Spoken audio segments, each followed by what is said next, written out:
की भाषाएं, languages of computer. उसके बाद हम दूसरे पार्ट में देखेंगे डेटा और सॉफ्टवेयर का अनुप्रयोग।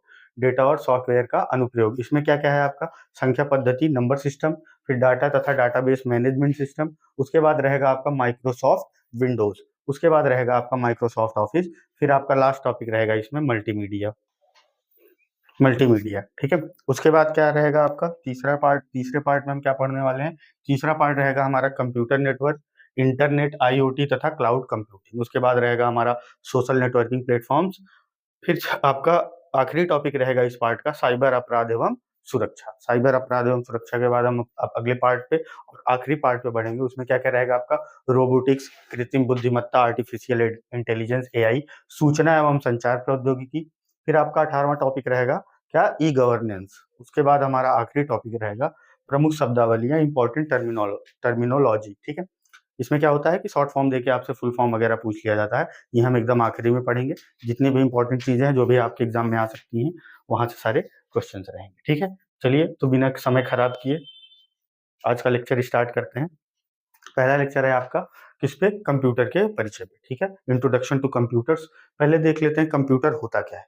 कंप्यूटर क्या होता है, कंप्यूटर एक स्वचालित मशीन होती है, ठीक है, एक स्वचालित यानी ऑटोमेटिक मशीन होती है। ये क्या काम करती है, ये निर्देशों या इंस्ट्रक्शंस पे, जो आप इसको निर्देश देंगे या इंस्ट्रक्शन देंगे उस पे कार्य करने वाला एक इलेक्ट्रॉनिक डिवाइस, ठीक है, बिजली से चलने वाला एक इलेक्ट्रॉनिक डिवाइस है। कैसा है, ऑटोमेटिक, और किस पे चलता है, तो इंस्ट्रक्शन पे चलता है और इलेक्ट्रॉनिक डिवाइस है। कंप्यूटर क्या है, एक बार फिर से देख लीजिए, कंप्यूटर एक स्वचालित तथा निर्देशों के अनुसार कार्य करने वाला एक इलेक्ट्रॉनिक डिवाइस है, ठीक है। यह काम क्या क्या करता है, यह डेटा ग्रहण करता है, ठीक है। क्या करता है, आप इसको जो डेटा दोगे उसको ये पहले रिसीव करेगा, फिर क्या करेगा, सॉफ्टवेयर या प्रोग्राम के माध्यम से उस डेटा को क्या करेगा, प्रोसेस करेगा। सॉफ्टवेयर या प्रोग्राम के माध्यम से उस डेटा को प्रोसेस करेगा। जैसा भी सॉफ्टवेयर है, जैसा भी आपका प्रोग्राम है, आप जिस भी सॉफ्टवेयर और प्रोग्राम में कोई डेटा दे रहे हैं, वो प्रोग्राम जिस हिसाब से डेवलप किया गया है उसके हिसाब से वो डेटा को क्या करेगा, प्रोसेस करेगा। उसके बाद आपको वो एक रिजल्ट देगा, जो रिजल्ट क्या करेगा, डिस्प्ले करेगा, ठीक है। और यह डेटा को स्टोर करने का भी काम करता है, ठीक है। क्या क्या काम करता है, पहली चीज तो ये आपसे डेटा रिसीव करता है, उसको प्रोसेस करता है, उसके बाद आपको डिस्प्ले करता है, तथा किसी भी तरीके के डेटा को स्टोर करने का काम करता है या उसका संग्रहण करता है, ठीक है। चलिए आगे बढ़ते हैं, देखते हैं उत्पत्ति, कंप्यूटर की उत्पत्ति कैसे हुई थी, पहले इसकी बात कर लेते हैं, ठीक है। कंप्यूटर शब्द की उत्पत्ति कैसे हुई थी, तो कंप्यूटर शब्द हमारे लैटिन भाषा से बना हुआ शब्द है, और लैटिन भाषा के किस शब्द से बना हुआ है, तो कंप्यूटेयर शब्द से। किस शब्द से, कंप्यूटेयर। और कंप्यूटेयर शब्द का अर्थ क्या होता है, गणना करना, टू कैलकुलेट, गणना करना। कंप्यूटेयर शब्द का मतलब क्या है, मीनिंग क्या है, तो इसकी मीनिंग होती है गणना करना, या टू कंप्यूट, या टू कैलकुलेट, ठीक, ठीक है, क्या, टू कैलकुलेट। अब इसको अन्य किस नाम से जाना जाता है, तो इसे हिंदी में गणक या संगणक, गणक भी कहते हैं, क्या, गणक या संगणक, और इंग्लिश में इसको कंप्यूटर कहते हैं, ठीक है। अब रिजोल्यूशन क्या होते हैं, ठीक है, रिजोल्यूशन क्या होते हैं, कंप्यूटर का रिजोल्यूशन क्या होता है, उसके पिक्सलों की संख्या होती है।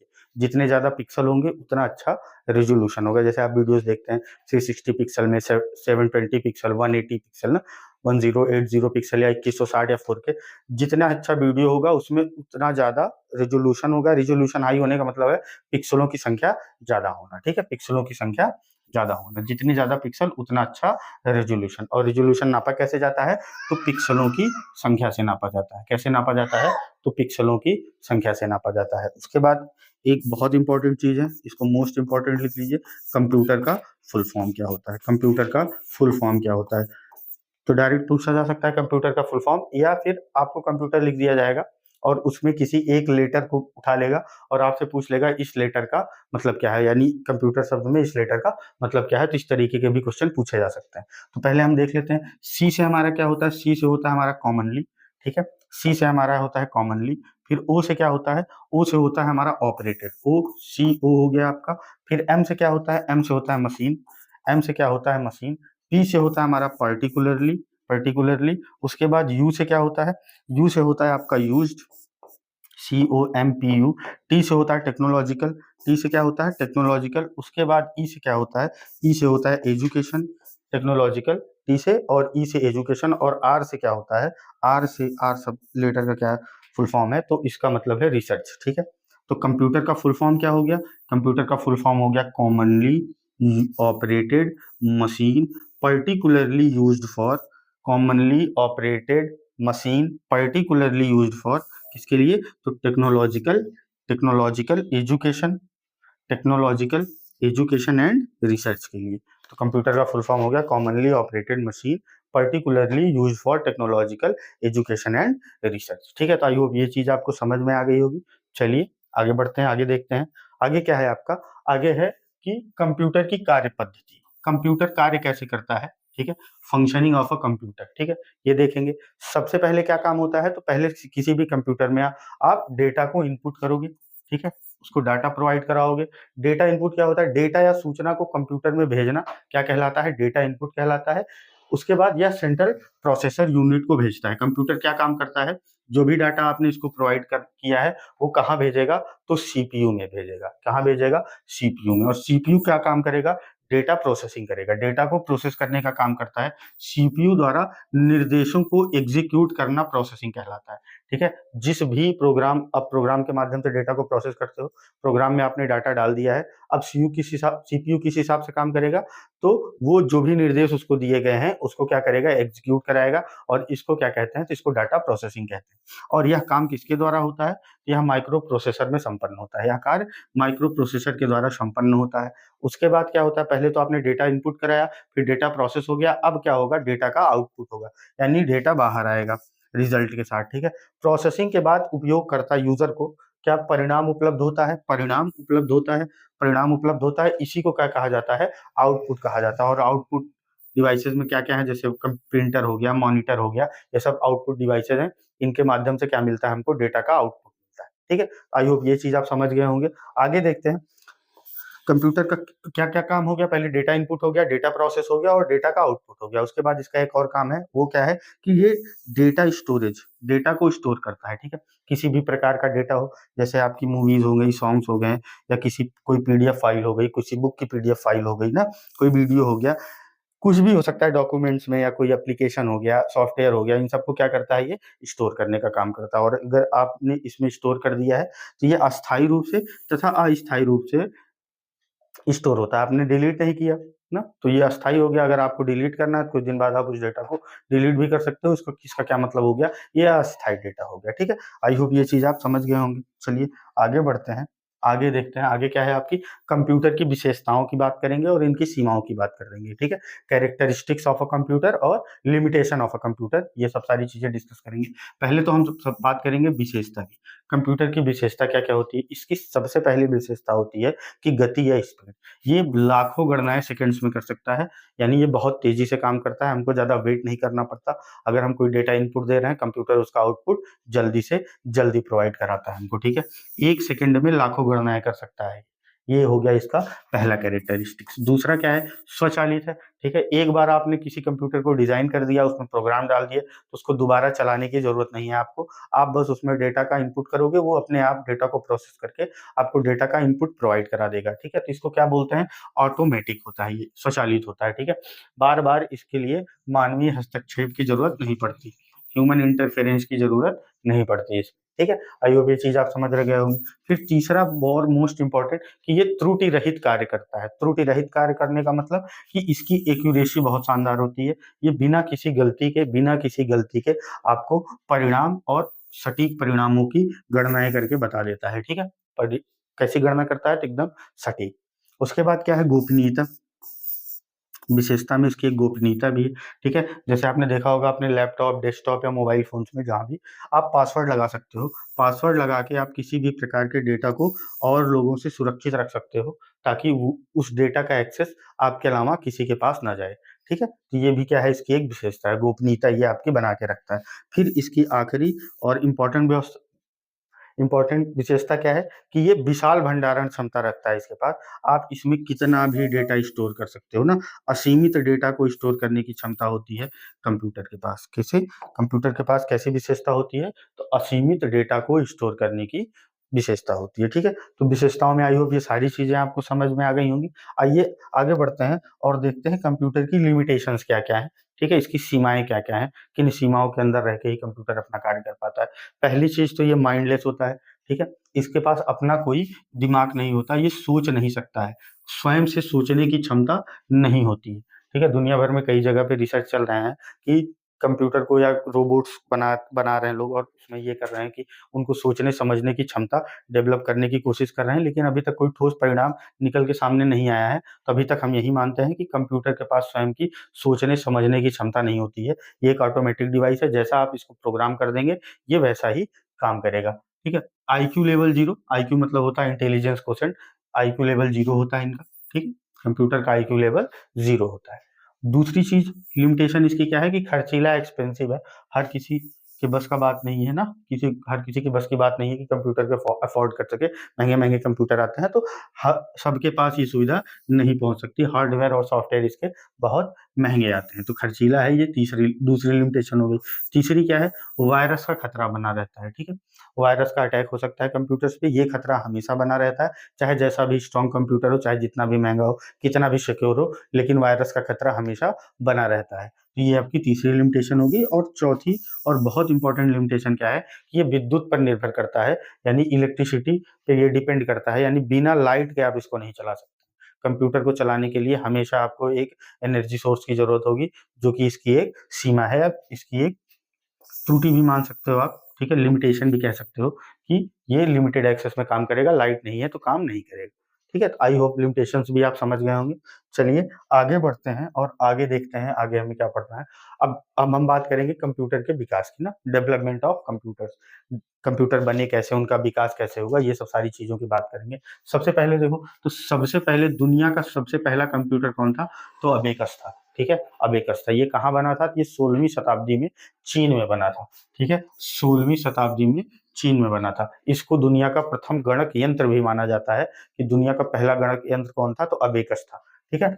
और ये कहाँ बना था, फर्स्ट कैलकुलेटिंग डिवाइस था, तो चाइना में बना था 16वीं शताब्दी में, ठीक है। अगर आपसे पूछ ले पहला कंप्यूटर या पहला गणक यंत्र, तो आप क्या आंसर दोगे, अबेकस। और पूछ ले कहाँ बना था और कब बना था, तो 16वीं शताब्दी में चीन में बना था। उसके बाद क्या है, उसके बाद आता है आपका पास्कलाइन। पास्कलाइन को कब बनाया गया था, तो 1642 में किसके द्वारा, ब्लेज पास्कल द्वारा। और क्या बनाया गया था, तो प्रथम यांत्रिक गणना मशीन, फर्स्ट मैकेनिकल कैलकुलेटर बनाया था इन्होंने, किसने, ब्लेज पास्कल ने। इसकी वजह से इसका नाम क्या रखा गया था, तो पास्कलाइन रखा गया था, ठीक है। आई होप ये चीज आप समझ गए होंगे।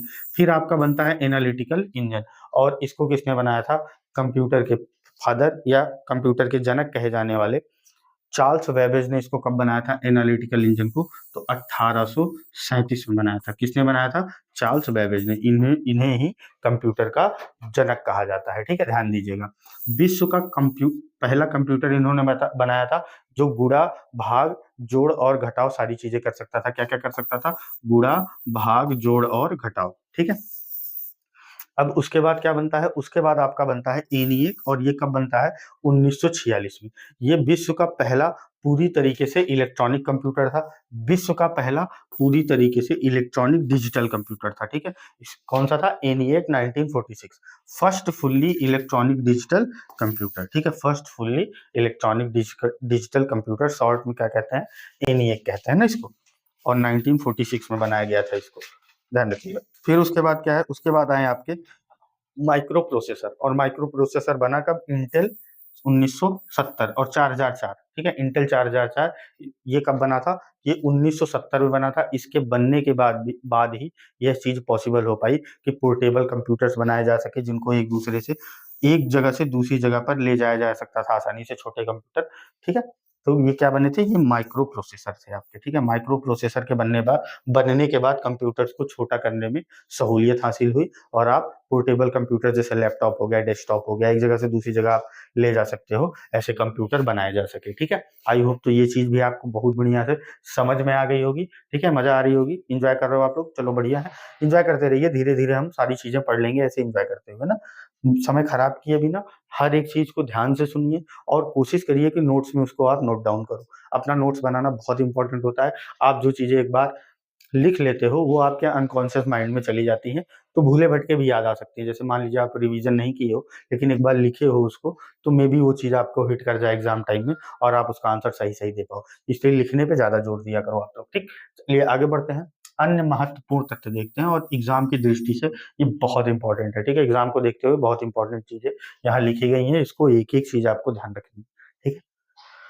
आधुनिक कंप्यूटर के जनक किसको कहा जाता है? तो आधुनिक कंप्यूटर के जनक एलन ट्यूरिंग को माना जाता है, ठीक है। एलन ट्यूरिंग को माना जाता है और इन्होंने 1946 में वर्ल्ड वॉर सेकंड में एक कंप्यूटर बनाया था, ठीक है। एक मशीन बनाई थी, ठीक है। वो क्या काम करता था? द बॉम्बे नाम की। उसने क्या कहा, ये काम किया था, तो जर्मनी वालों ने जब वर्ल्ड वॉर 2 चल रहा था, तो उन्होंने अपने कोड लैंग्वेज में बात करने के लिए एक कंप्यूटर बनाया था, एनिग्मा करके ना। तो वो एकदम कोडेड लैंग्वेज में अपना संदेश भेजते थे, तो वो कोई पढ़ नहीं पाता था। तो उससे बहुत असहूलियत हो रही थी बाकी उनके विरोधी देशों को। तो उसमें उस समय इन्होंने क्या काम किया था, एक कंप्यूटर बनाया था, कंप्यूटर डिवाइस बनाया था, या एक डिवाइस बनाया था, आप कुछ भी बोल लो, डिवाइस बनाया था, उसका नाम क्या था? द बॉम्बे। उसने क्या काम किया था कि जो एनिग्मा कोडेड लैंग्वेज में अपना इंफॉर्मेशन या संदेश भेजता था, उसको ये ब्रेक कर लेते थे, उसको ये तोड़ लेते थे, ठीक है। इसीलिए इनको आधुनिक कंप्यूटर का जगन्नाथ भी कहा जाता है। कौन? Alan Turing. पहला कंप्यूटर आर्किटेक्चर किसने बनाया था? पहला कंप्यूटर आर्किटेक्चर किसने बनाया था? ये 1948 में बनाया गया था। बहुत इंपॉर्टेंट नाम है, जॉन वॉन न्यूमैन ने बनाया था 1948 में पहला कंप्यूटर आर्किटेक्चर, ठीक है। फिर उसके बाद देख लीजिए, पहला हो गया ये ना। दूसरा, तीसरा क्या है? भारत में निर्मित पहला पर्सनल कंप्यूटर कौन था? जिसका नाम क्या था? तो सिद्धार्थ था। बहुत इंपॉर्टेंट है, याद रखिएगा। भारत में निर्मित पहला पर्सनल कंप्यूटर क्या था? तो सिद्धार्थ था, ठीक है। अब विश्व का प्रथम पोर्टेबल कंप्यूटर पूछ ले तो आप क्या लगाओगे? ऑसबॉर्न 1, ठीक है। उसके बाद क्या है? विश्व की प्रथम प्रोग्रामर कौन थी? ठीक है। एनालिटिकल इंजन तो बना लिया था चार्ल्स बेबेज ने, लेकिन उसको चलाने के लिए किसकी जरूरत थी? प्रोग्राम की जरूरत थी। तो उस प्रोग्राम को बनाया था लेडी एडा अगस्ता ने, ठीक है। ये पहली प्रोग्रामर थी इस दुनिया की, लेडी एडा अगस्ता ने। कंप्यूटर साक्षरता दिवस कब मनाया जाता है? तो हर साल 2 दिसंबर को कंप्यूटर साक्षरता दिवस मनाया जाता है, ठीक है। अब ध्यान दीजिए, कंप्यूटर घड़ी की स्पीड क्या होती है?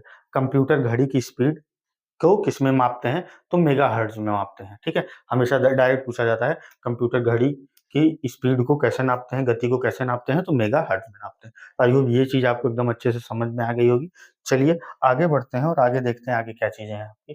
आगे है कंप्यूटर की पीढ़ियां। पहले तो अलग अलग जनरेशन के कंप्यूटर देख लेते हैं और उनके बारे में सारी महत्वपूर्ण चीजों पर चर्चा कर लेते हैं, ठीक है। अब प्रथम पीढ़ी के कंप्यूटर यानी फर्स्ट जेन कंप्यूटर, इनको किससे बनाया गया था? तो इनको वैक्यूम ट्यूब या निर्वात ट्यूब से बनाया गया था, ठीक है। निर्वात ट्यूब या वैक्यूम ट्यूब का उपयोग करके बनाया गया था किसको? प्रथम पीढ़ी के कंप्यूटर को। और इसकी लैंग्वेज कौन सी थी? तो लैंग्वेज थी इसकी मशीन लैंग्वेज। बहुत इंपॉर्टेंट है, ये याद रखिएगा। और उदाहरण के लिए कौन कौन से कंप्यूटर हो गए? आपका एनियक हो गया और यूनिवैक हो गया। एनियक और यूनिवैक फर्स्ट जेन कंप्यूटर थे आपके। इनकी लैंग्वेज क्या थी? तो मशीन लैंग्वेज थी। ये बनाए गए थे निर्वात ट्यूब या वैक्यूम ट्यूब का उपयोग करके। फिर आपका आता है second gen computer. Second gen computer, ये कंप्यूटर बना था किससे?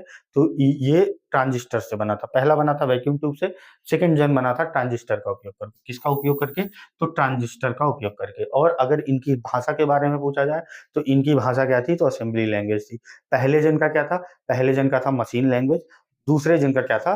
तो असेंबली लैंग्वेज, ठीक है। असेंबली भाषा कहते हैं इसको, असेंबली लैंग्वेज, ठीक है।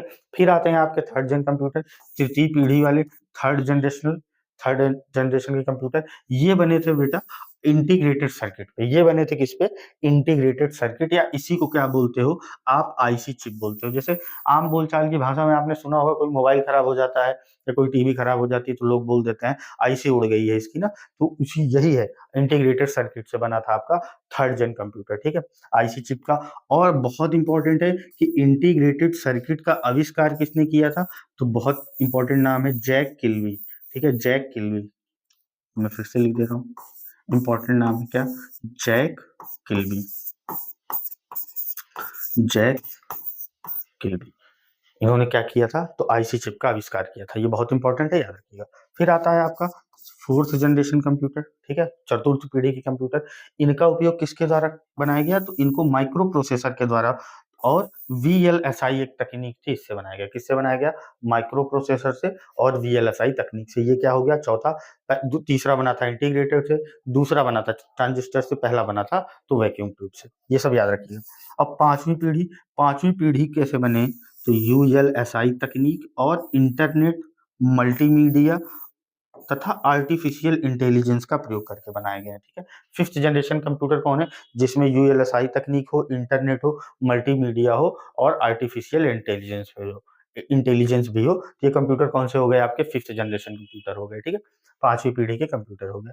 तो अलग अलग जनरेशन कंप्यूटर आई होप आप समझ गए होंगे किससे बने थे, ये बहुत इंपॉर्टेंट है। लैंग्वेज क्या थी, वो बहुत इंपॉर्टेंट है, ठीक है।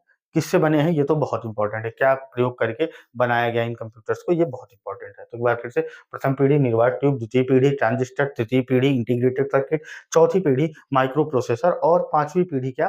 तो यूएलएसआई तकनीक। जो सबसे इंपॉर्टेंट है वो ये वर्ड है, यूएलएसआई तकनीक। फिर इंटरनेट, मल्टीमीडिया और आर्टिफिशियल इंटेलिजेंस के बारे में तो आप लोग वैसे भी जानकारी रखते हो, ठीक है। चलो आगे बढ़ते हैं, आगे देखते हैं। आगे क्या है? कंप्यूटर के प्रकार। कंप्यूटर कितने प्रकार के होते हैं? तो कार्य के आधार पर कंप्यूटर दो प्रकार के होते हैं भाई। एक एनालॉग कंप्यूटर होता है और दूसरा आपका क्या होता है? डिजिटल कंप्यूटर होता है। एनालॉग कंप्यूटर क्या करता है? ये भौतिक मात्राओं को, ताप दाब को नापने का काम करता है। जैसे स्पीडोमीटर, ये किसको नापता है? तो ये चाल या स्पीड को नापता है, ठीक है। स्पीडोमीटर क्या काम करता है? चाल या स्पीड को नापता है, ठीक है। और एक होता है ओडोमीटर, ठीक है। ओडोमीटर, ओडोमीटर किसको नापता है? ओडोमीटर नापता है दूरी को। जैसे आपकी गाड़ी में लिखा नहीं रहता है, 1 मीटर चलता रहता है, कितने किलोमीटर गाड़ी चल गई, तो क्या है? तो वो एडोमीटर है, ओडोमीटर है, ठीक है, सॉरी। और वो कैसा कंप्यूटर है? तो एनालॉग कंप्यूटर है। उसके बाद आता है आपका डिजिटल कंप्यूटर। एनालॉग पढ़ लिया हमने। डिजिटल कंप्यूटर क्या होता है? अंकों की गणना करने वाले, ठीक है, जितने भी कंप्यूटर अंकों की गणना करते हैं इनको डिजिटल कंप्यूटर कहते हैं। और यह बाइनरी पद्धति, बाइनरी सिस्टम पर चलते हैं। बाइनरी सिस्टम में केवल दो वर्ड्स होते हैं भाई, जीरो और वन, जीरो और वन, ठीक है, जीरो और वन, ठीक है। तो आई होप ये चीज आप समझ गए होंगे। उसके बाद तीसरा आया इन्हीं का मिक्सचर, पहला और दूसरे का मिक्स करके एक कंप्यूटर बनाया जाता है, जिसको आप क्या बोलते हो? हाइब्रिड कंप्यूटर बोलते हो, ठीक है। ये क्या है? एनालॉग और डिजिटल दोनों का मिश्रण क्या होता है? जैसे अस्पताल की ईसीजी मशीन, अस्पताल की ईसीजी मशीन, ठीक है। वो क्या काम करती है? नापती भी है, हृदय की धड़कन वगैरह नापती है और अंकों की गणना भी करती है ना, हार्ट रेट क्या है, इस तरह की चीजों को। तो क्या वो हो गए अस्पताल की ईसीजी मशीन। और ये कैसा कंप्यूटर है? तो ये हाइब्रिड कंप्यूटर है, ठीक है। तो आई होप ये चीज आपकी समझ में आ गई होगी कि कंप्यूटर कितने प्रकार के होते हैं। उसके बाद बात करते हैं पहले तो अभी क्या देखा हम? अभी हमने देखा कार्य के आधार पर कंप्यूटर तीन प्रकार के हो गए। अब आकार के आधार पर देखेंगे। आकार के आधार पर क्या हो गया? पहला तो मेन फ्रेम कंप्यूटर हो गया, फिर मिनी कंप्यूटर हो गया, माइक्रो कंप्यूटर हो गया, एम्बेडेड कंप्यूटर हो गया और सुपर कंप्यूटर हो गया। 5 चीज है ना। Main frame computer, mini computer छोटे, माइक्रो कंप्यूटर जैसे डेस्कटॉप या लैपटॉप, एम्बेडेड कंप्यूटर हो गया आपका, उसके बाद सुपर कंप्यूटर। और ये सबसे तेज और सबसे शक्तिशाली कंप्यूटर्स की श्रेणी में आते हैं, ठीक है। सबसे तेज और सबसे शक्तिशाली, इनको क्या बोलते हैं? Super computer. इनका आकार भी बड़ा होता है, ठीक है। तो आई होप ये चीज आप समझ गए होंगे। चलिए आगे बढ़ते हैं। अब भारत में की बात करते हैं। कंप्यूटर के परिप्रेक्ष्य में हम भारत की बात करेंगे कि भारत में कंप्यूटर कैसे आया, पहला संपर्क कंप्यूटर क्या था, क्या, ठीक है। अब देखो पहले तो बात करते हैं भारत में सुपर कंप्यूटर का जनक कौन था। सुपर कंप्यूटर के जनक थे भारत में विजय पांडुरंग भाटकर, ठीक है। विजय पांडुरंग भाटकर, कहीं कहीं विजय भाटकर भी लिखा रहता है। तो भारत में सुपर कंप्यूटर बनने की शुरुआत ऐसे होती है कि 1980 का दशक चल रहा था। उस समय मौसम की जानकारी के लिए भारत के लोग गए थे, अमेरिका के पास गए भाई, यूएसए के पास गए और बोले कि भाई हमको आप अपना एक कंप्यूटर दे दीजिए जिससे हम मौसम की सटीक जानकारी की गणना कर पाए, ठीक है। लेकिन उन्होंने अपना, और वो उस कंप्यूटर का नाम क्या था? तो क्रे था, ठीक है। तो लेकिन उन्होंने देने से मना कर दिया, बेइज्जती हो गई। फिर इस बेइज्जती को भुलाने के लिए विजय पांडुरंग भाटकर ने शपथ ली कि हम भारत में अपना स्वदेशी सुपर कंप्यूटर बनाएंगे। और वो दिन था और आज का दिन है। हम इस क्षेत्र में बहुत आगे हैं, हमारे पास बहुत सारी चीजें, हमारे अपने खुद के बनाए सुपर कंप्यूटर्स हैं, नेविगेशन सिस्टम है, आसमान में हजारों सैटेलाइट घूम रही हैं, हम हर चीज का आज सटीकता से गणना कर सकते हैं, हमको कोई दिक्कत नहीं है, हम आत्मनिर्भर बनने की ओर बहुत तेजी से आगे बढ़े। लेकिन पहला कदम किसने बढ़ाया था? तो विजय पांडुरंग भाटकर जी ने। और इन्हीं को सुपर कंप्यूटर का जनक माना जाता है भारत में, ठीक है। अब भारत का प्रथम सुपर कंप्यूटर कौन सा था? तो उसका नाम है फ्लो सॉल्वर 1980, ठीक है। 1980 इसको एनएल ने बनाया था, ठीक है। नेशनल एरोनॉटिकल लिमिटेड द्वारा बनाया गया था ये फ्लो सॉल्वर 1980 में। परम सीरीज, सुपर कंप्यूटर की एक सीरीज थी बेटा, परम सीरीज, ठीक है। परम सीरीज, इसका निर्माण किसने किया था? इसका निर्माण करवाया था सीडैक ने, सीडैक ने। और ये कहाँ स्थित है?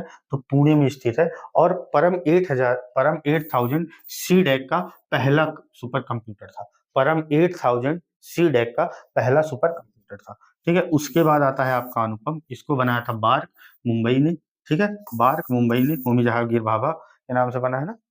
उसके बाद अनुराग, अनुराग बनाया था डीआरडीओ ने, डीआरडीओ द्वारा विकसित किया गया था अनुराग को डीआरडीओ ने, अनुपम को बार्क ने। बार्क का मुख्यालय कहाँ है, तो मुंबई में। और भारत का सबसे तेज सुपर कंप्यूटर अगर वर्तमान की बात की जाए तो ये एरावत है, और इसका पूरा नाम क्या है, इसका पूरा नाम है एरावत PSAI, और ये सीडेक द्वारा बनाया गया है, जिसे टॉप 500 में 136वीं रैंक मिली है। दुनिया के सबसे तेज शुरू के 500 सुपर कंप्यूटर जो हैं उसमें से एरावत की रैंक क्या है, तो एरावत की रैंक है 136, ठीक है, 136।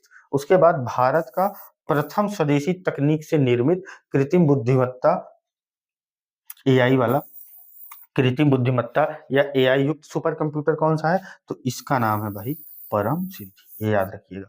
प्रथम कौन सा है, AI वाला, तो परम सिद्धि। सबसे तेज कौन सा है, तो एरावत। और सबसे पहला कौन सा था, तो फ्लो सॉल्वर, ठीक है। आई होप ये सारी चीजें आपको समझ में आ गई। और जनक कौन थे, तो विजय पांडुरंग भाटकर थे, ठीक है। आई होप ये चीजें आपको समझ में आ गई होंगी। चलिए आगे बढ़ते हैं। कंप्यूटर की संरचना, कंप्यूटर मुख्यतः दो भाग होते हैं ना, मुख्यतः कौन कौन से, एक सॉफ्टवेयर होता है और दूसरा हार्डवेयर होता है, ठीक है। हार्डवेयर में बोर्ड आता है, माउस आता है, मॉनिटर आता है, ये सब सारी चीजें, इनको हम देख और छू सकते हैं, और जिनको देख और छू नहीं सकते उनको सॉफ्टवेयर कहते हैं।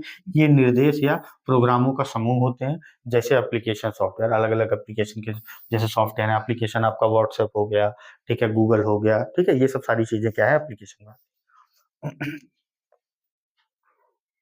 हार्डवेयर के मुख्य भाग क्या है, हार्डवेयर में देखो एक इनपुट डिवाइस होता है, इनपुट डिवाइस जिससे आप डेटा को कंप्यूटर में डालते हो। इसमें क्या क्या आ गया, कीबोर्ड, माउस, स्कैनर आदि, ये सब सारी चीजें क्या हो गई आपकी इनपुट डिवाइसेस हो गई। फिर आता है आपका सिस्टम यूनिट। सिस्टम यूनिट में क्या क्या होते हैं भाई, बहुत इंपॉर्टेंट चीजें होती हैं, बिना इसके कोई कंप्यूटर काम ही नहीं कर सकता। मदरबोर्ड, CPU और हार्ड डिस्क, ये सिस्टम यूनिट है, ठीक है, बहुत इंपॉर्टेंट कंपोनेंट है। उसके बाद आउटपुट डिवाइस, मतलब मैं क्या कह रहा हूँ कि सारे कंपोनेंट इंपॉर्टेंट है, लेकिन सबसे ज्यादा इंपॉर्टेंट जो कंपोनेंट्स है वो मदरबोर्ड, CPU वगैरह है, ठीक है, कंफ्यूज मत होना। आउटपुट डिवाइसेस में क्या क्या आता है आपका, तो मॉनिटर आता है, प्रिंटर आता है, स्पीकर आता है, ये सब आपकी आउटपुट डिवाइसेस हो गई। उसके बाद इसकी एक स्टोरेज यूनिट होती है, भंडारण यूनिट होती है, ठीक है, जो डेटा को सुरक्षित रखने का कार्य करती है, चाहे डेटा आपका प्राइमरी हो चाहे सेकेंडरी हो, ठीक है। सेकेंडरी और प्राइमरी डेटा प्राइमरी मेमोरी में जाता है, सेकेंडरी डेटा सेकेंडरी मेमोरी में जाता है, इसकी दो मेमोरीज होती है, ठीक है। आई होप ये सारी चीजें आप समझ गए होंगे। चलिए आगे बढ़ते हैं, आगे देखते हैं सेंट्रल प्रोसेसिंग यूनिट, कंप्यूटर का मस्तिष्क। सब सबसे इंपॉर्टेंट कंपोनेंट की बात कर रहे थे ना, उसमें आया था ना CPU। CPU की बात कर लेते हैं। CPU, इसके मुख्य तीन अवयव होते हैं, तीन पार्ट में बटा होता है। एक अर्थमेटिकल लॉजिकल यूनिट होती है, ठीक है, और दूसरा होती है कंट्रोल यूनिट, दूसरा कंट्रोल यूनिट, और तीसरा होता है रजिस्टर, ठीक है। तीसरा क्या होता है, रजिस्टर। अब देखो पहले अर्थमेटिक लॉजिकल यूनिट की बात कर लेते हैं कि क्या काम करता है। यह सभी गणितीय जोड़ घटाव तथा तार्किक गणनाएं करता है। अर्थमेटिकल लॉजिकल यूनिट में क्या होता है, सभी गणितीय गणनाएं और तार्किक गणनाएं दोनों करता है। उसके बाद कंट्रोल यूनिट, यह कंप्यूटर के सारे ऑपरेशंस को कंट्रोल करता है। यह कंप्यूटर के सारे ऑपरेशंस को क्या करता है, तो कंट्रोल करने का काम करता है। रजिस्टर क्या काम करता है, यह CPU की मेमोरी है, और ये सबसे तेज कंपोनेंट है CPU का, ठीक है, कंप्यूटर की मेमोरी है, ठीक है। ये तीन चीजें हैं, ALU, CU और रजिस्टर, इसको याद रखिएगा ना, बहुत इंपॉर्टेंट है, इससे अलग अलग क्वेश्चन बनते हैं।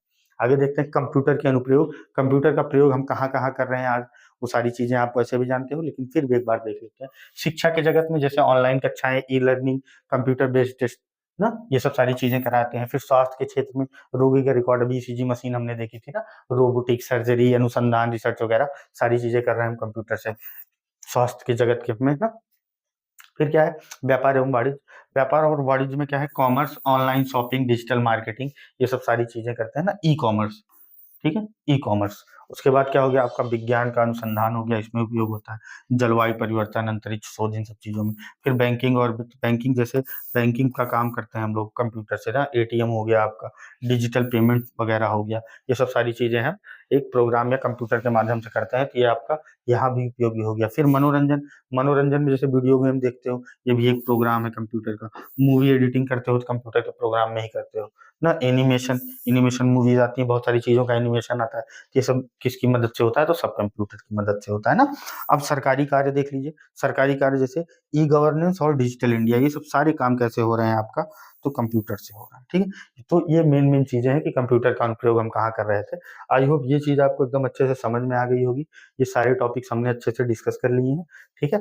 तो ये रहा आपका, क्या रहा था, ये थ्योरी पार्ट हो गया। अब हम करेंगे अपने इस सेशन में कुछ क्वेश्चंस करेंगे, ताकि आपका चैप्टर रिवाइज भी हो जाए। और ये जितने भी क्वेश्चन हैं ये बहुत इंपॉर्टेंट है आपके एग्जाम को मद्देनजर रखते हुए, तो ये सारे क्वेश्चंस को आप मोस्ट इंपॉर्टेंट टिक करिएगा और अच्छे से याद रखिएगा ना। चलिए क्वेश्चन आंसर सेशन में बढ़ते हैं अपना। एमसीक्यूज हैं अलग अलग, तो सारे एमसीक्यूज को सॉल्व करेंगे हम, ठीक है। चलिए बढ़ते हैं। पहला क्वेश्चन हमारा क्या है, आधुनिक कंप्यूटर का जनक किसे कहा जाता है। हमने पढ़ा था किसको बोला गया था, तो एलन ट्यूरिंग को। इन्होंने वर्ल्ड वॉर 2 में द बॉम्बे नाम की एक डिवाइस बनाई थी, जिसने एनिग्मा के सारे कोड को क्या किया था, क्रैक कर दिया था। विश्व का प्रथम गणना यंत्र, इसकी बात हमने की थी, अबेकस 16वीं शताब्दी चाइना में बना था। दूसरा क्वेश्चन हो गया। तीसरा क्या है, ज्यादा समय नहीं खराब करेंगे, बस आंसर डिस्कस करेंगे ना। चार्ल्स बेबेज द्वारा डिजाइन किया गया प्रथम कंप्यूटर कौन सा था, इसको क्या बोलते थे, ये हमारा था एनालिटिकल इंजन, ठीक है। ये क्या था हमारा, एनालिटिकल इंजन था। उसके बाद अगला क्वेश्चन देखते हैं। अगला क्वेश्चन क्या है हमारा, अगला क्वेश्चन है कि पहला पूर्ण इलेक्ट्रॉनिक डिजिटल कंप्यूटर कौन था, तो ये था आपका एनिएक। कौन था, एनिएक। आई होप बहुत इंपॉर्टेंट है ये चीज, हम लोग डिस्कस करके भी आ रहे हैं और ये सारा क्वेश्चन भी है ना। चलिए आगे बढ़ते हैं, अगला क्वेश्चन देखते हैं। एनिएक का फुल फॉर्म क्या होता है। एनिएक का फुल फॉर्म पहले देख लेते हैं क्या क्या लिखा है। Electronic numerical integrator and calculator. B part में लिखा है erasable numerical inverter calculator and calculator. तीसरा है electric number integrator and communication. और डी पार्ट में क्या है कि इलेक्ट्रॉनिक न्यूमेरिकल इंटीग्रेटर और कम्युनिकेशन, ठीक है। लेकिन ये सारे गलत हैं, केवल सही कौन सा है, तो पार्ट ए वाला। पार्ट ए में क्या है, ई से इलेक्ट्रॉनिक, एन से न्यूमेरिकल, आई से इंटीग्रेटर, ए से एंड आप कर लो और सी से कैलकुलेटर हो गया। एनईए का फुल फॉर्म क्या हो गया, electronic numerical integrator and calculator, ठीक है। आई होप ये चीज आप समझ गए होंगे। चलिए अगला क्वेश्चन देखते हैं। अगला क्वेश्चन क्या है, कंप्यूटर में इस्तेमाल होने वाली इंटीग्रेटेड सर्किट आईसी चिप्स बनाने में किस रासायनिक तत्व का उपयोग किया जाता है। पहले तो ये याद रखो कि इसको बनाया किसने था, इसको बनाया था जैक किल्बी ने, ठीक है। किसने बनाया था, जैक किल्बी ने। और इसमें किसका उपयोग होता है, किस उपधातु का उपयोग होता है, तो सिलिकॉन का उपयोग होता है, ठीक है। सिलिकॉन का उपयोग करके आईसी बनाई जाती है, इंटीग्रेटेड सर्किट्स बनाई जाती हैं। खोजकर्ता जैक किल्बी। आगे देखते हैं द्वितीय पीढ़ी, सेकेंड जेन कंप्यूटर जो थे वो किस पर आधारित थे, वो किस पर आधारित थे, तो वो ट्रांजिस्टर पर आधारित थे ना। सेकेंड जेन वाले कहाँ पे आधारित थे, तो ट्रांजिस्टर पे ना। फर्स्ट जेन में कौन सा था, फर्स्ट जेन किस पे आधारित थे, तो ये आधारित थे वैक्यूम ट्यूब पर ना, वैक्यूम ट्यूब पर आधारित थे ये। सेकेंड आपका ट्रांजिस्टर पर आधारित था, ठीक है। तो आई होप ये चीज आप याद रखोगे। चलिए आगे बढ़ते हैं और अगला देखते हैं। अगला हमारा क्या है, आईसी सर्वप्रथम किस पीढ़ी में प्रयोग किया गया था। और देखो पहले पीढ़ी में हमने बात की वैक्यूम ट्यूब की, और दूसरे में हमने बात की किसकी, दूसरे में अभी हमने बात की थी ना, किसकी बात की थी। पहला हमारा क्या हो गया था, वैक्यूम ट्यूब। सेकंड हो गया था हमारा ट्रांजिस्टर। तो तीसरी पीढ़ी हो जाएगा हमारा आईसी। आईसी किसका था, तीसरी पीढ़ी का। तीसरी पीढ़ी के संगणक में किसका उपयोग किया गया था, कंप्यूटर में किसका उपयोग किया गया था, तो आईसी का, ठीक है। आई होप ये चीज आप समझ गए होंगे। चलिए आगे बढ़ते हैं। चौथे में माइक्रो प्रोसेसर का यूज करके बनाया गया था, याद रखिएगा ना। चौथा माइक्रो प्रोसेसर, और पांचवा क्या था, इंटरनेट मल्टीमीडिया और ये सब सारी चीजों का उपयोग करके। निम्नलिखित में से किसे भारतीय सुपर कंप्यूटर का जनक माना जाता है, ये हमारे हैं विजय पांडुरंग भाटकर। इनका पूरा नाम था विजय पांडुरंग भाटकर। यहाँ ऑप्शन डी में है, इनको क्या माना जाता है, father of Indian super computer, ठीक है। और पहला सुपर कंप्यूटर कौन सा था इंडिया का, तो फ्लो सॉल्वर, याद रखिएगा ये भी, फ्लो सॉल्वर।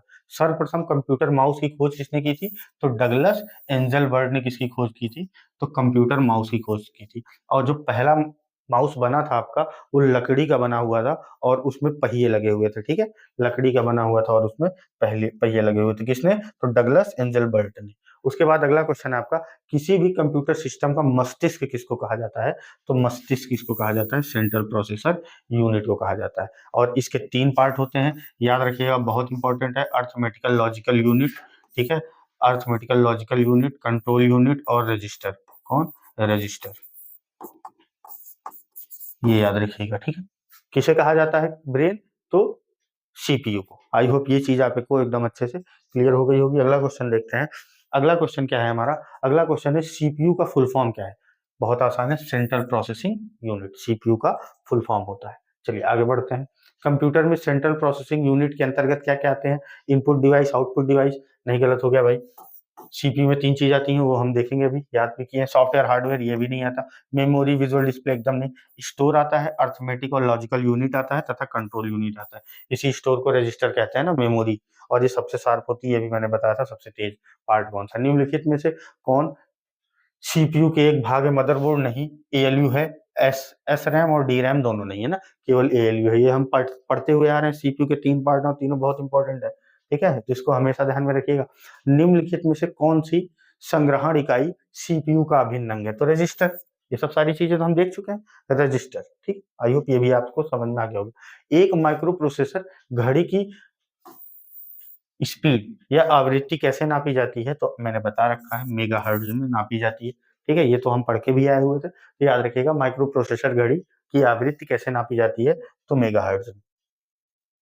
ठीक है, माइक्रो प्रोसेसर देख के भड़क मत जाइएगा, उसका मतलब भी कंप्यूटर ही होता है ना। माइक्रो प्रोसेसर का यूज करके ही तो कंप्यूटर बनाया जाता है। प्रोसेस्ड डेटा किस रूप में जाना जाता है? तो ये नॉलेज या इंफॉर्मेशन के रूप में जाना जाता है। ठीक है, इंफॉर्मेशन, जानकारी।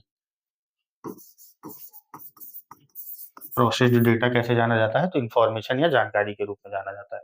ठीक है, आई होप ये भी क्लियर हो गया होगा। चलिए आगे बढ़ते हैं। और अगला क्वेश्चन क्या है कि कार में लगा हुआ गति मापक यंत्र, स्पीडोमीटर, किस प्रकार के कंप्यूटर को निरूपित करता है? हमने बात की थी जब एनालॉग कंप्यूटर की, तो उसमें देखा था कि किसी भी भौतिक भौतिक राशि को मापने का काम कौन करता है? तो एनालॉग कंप्यूटर करता है ना, तो एनालॉग कंप्यूटर हो गया। आई होप ये चीज भी क्लियर हो गई होगी।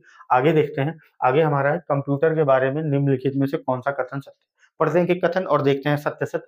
कंप्यूटर केवल सॉफ्टवेयर से बना होता है? नहीं भाई, कंप्यूटर में सॉफ्टवेयर और हार्डवेयर दोनों होते हैं ना, सॉफ्टवेयर और हार्डवेयर दोनों होते हैं। कंप्यूटर स्वयं सारी जानकारी व्यवस्थित कर सकता है? नहीं, स्वयं सारी जानकारी नहीं व्यवस्थित कर सकता है। कंप्यूटर केवल हार्डवेयर से बना होता है? यह भी गलत हो गया। अगर अब 3 ऑप्शन गलत हो गया तो चौथा सही होगा, लेकिन एक बार चौथा पढ़ भी लेते हैं क्या कह रहा है। यह एक इलेक्ट्रॉनिक उपकरण है, बिल्कुल सही, जो डेटा के संग्रहित, ठीक है, पुनः प्राप्त और संसाधित करने का काम करता है, रिट्रीव और प्रोसेस करता है, बिल्कुल सही है। तो ये ऑप्शन डी आपका क्या हो गया? सही आंसर हो गया। ठीक है, चलिए आगे बढ़ते हैं और अगला क्वेश्चन देखते हैं। आज के चैप्टर का हमारा लास्ट क्वेश्चन है, बिना किसी थकान या त्रुटि के लगातार काम करना कंप्यूटर की